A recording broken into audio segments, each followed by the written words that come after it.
السلام علیکم ناظرین، صحیح بخاری باب نمبر 2 ایمان کا بیان، حدیث نمبر 18۔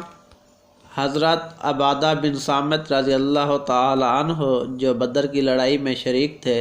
اور لیلۃ العقبہ کے 12 نقیبوں میں سے تھے، فرماتے ہیں کہ رسول اللہ صلی اللہ علیہ وآلہ وسلم نے اس وقت جب آپ کے گرد صحابہ کی ایک جماعت بیٹھی ہوئی تھی،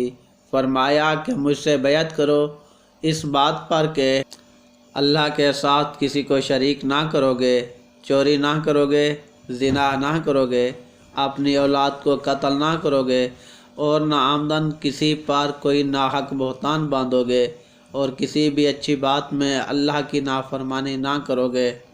جو کوئی تم میں اس عہد کو پورا کرے گا تو اس کا ثواب اللہ کے ذمہ ہے، اور جو کوئی ان بری باتوں میں سے کسی کا ارتکاب کرے گا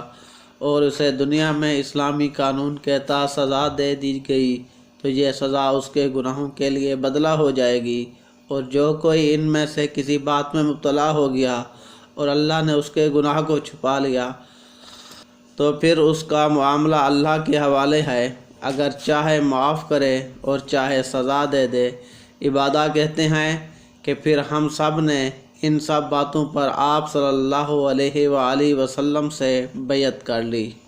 مزید اس طرح کی مستند احادیث مبارکہ سننے کے لیے ہماری اس ویڈیو کو لائک کیجئے اور ہمارا channel the news HD subscribe کریں، بیل آئیکن دبانا مت بھولیے تاکہ آنے والی نئی ویڈیو جلد از جلد آپ لوگوں تک پہنچ سکے۔ والسلام۔